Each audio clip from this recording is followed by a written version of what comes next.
Assalamualaikum warahmatullahi wabarakatuh. Selamat sore, salam sejahtera untuk semuanya.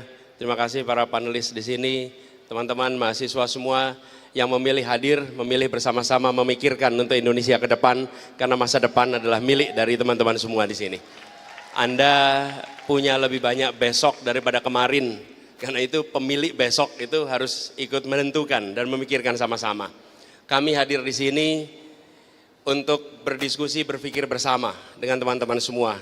Dan kami datang sebagai rasa hormat, karena teman-teman memilih untuk tidak menjadi penonton yang tak peduli, tapi menjadi bagian yang berpartisipasi untuk memikirkan pergerakan kita ke depan. Terima kasih. Yang kedua, izinkan saya sampaikan terima kasih pada teman-teman KIB yang telah menyelenggarakan acara ini di berbagai tempat. Teman-teman sekalian, kami berdua saat ini mendapatkan amanat untuk mengikuti proses pemilihan presiden.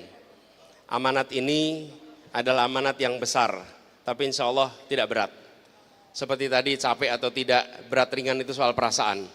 Apabila ini kita jalani dengan sebuah ikhtiar serius, maka yang terasa besar itu tidak jadi berat. Nah, kami ingin sampaikan dalam kesempatan ini bahwa misi utama yang kita emban adalah kami ingin mengembalikan gagasan utama mengapa Republik ini didirikan. Republik ini didirikan dengan ide.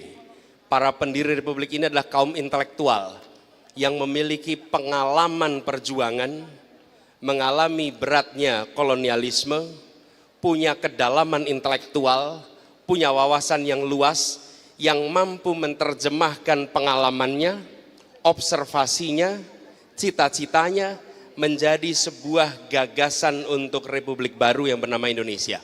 Diwujudkan dalam pembukaan Undang-Undang Dasar 45, yang kalau kita lihat narasinya, kita boleh bangga.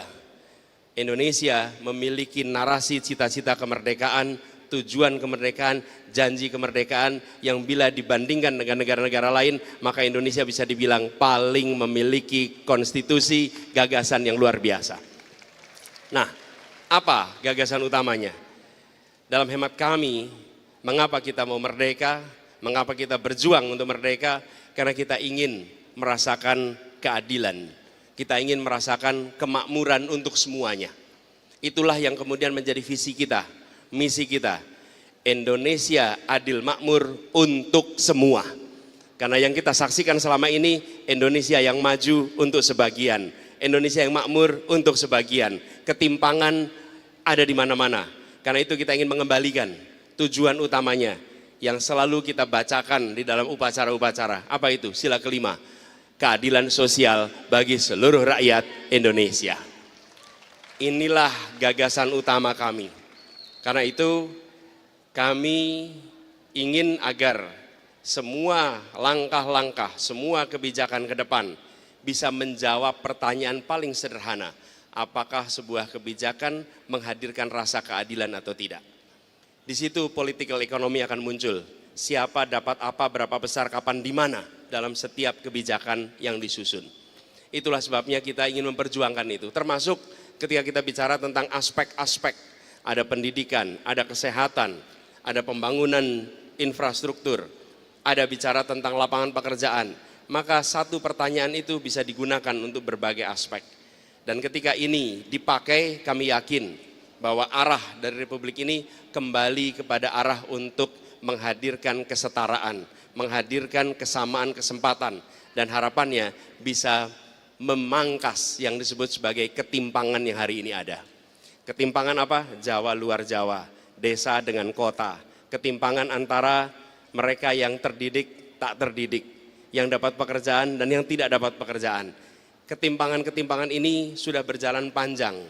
Bila tidak ada langkah korektif, maka kita akan menyaksikan Indonesia yang makin berjarak antar satu unsur dengan unsur lainnya. Jadi, Bapak Ibu sekalian yang saya hormati, ketika kita membicarakan tentang Indonesia sebagai satu kesatuan, maka persatuan yang bisa kita hadirkan harus didasarkan oleh rasa keadilan. Persatuan bisa hadir dengan rasa takut. Kita pernah memiliki stabilitas Stabilitas itu hadir kenapa? Karena ada pemegang senjata yang mengawasi semua dan meminta semuanya untuk stabil. Tapi itu stabilitas semu. Stabilitas yang otentik adalah stabilitas yang ditopang karena semua merasakan keadilan di dalam masyarakatnya. Ini stabilitas yang sesungguhnya, ini persatuan yang sesungguhnya. Dan itulah sebabnya mengapa kita mendorong ke arah sana, karena kita berharap dengan adanya rasa keadilan, maka kita memiliki ketenangan, keteduhan, persatuan. Kita lihat aja di dunia pendidikan. Pertanyaan sederhana, sudahkah kebijakan-kebijakan pendidikan kita menghadirkan keadilan?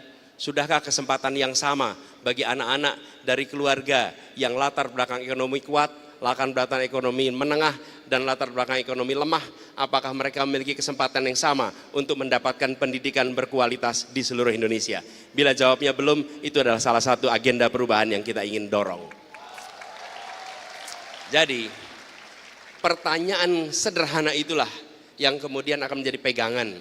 Dan kami percaya bahwa di dalam sebuah kepemimpinan harus ada gagasan, harus ada ideologi, karena itu yang kemudian menjadi rujukan bagi semua di dalam mengambil kebijakan. Karena yang puncak memiliki ideologi, yang puncak memiliki gagasan, jadi rujukan.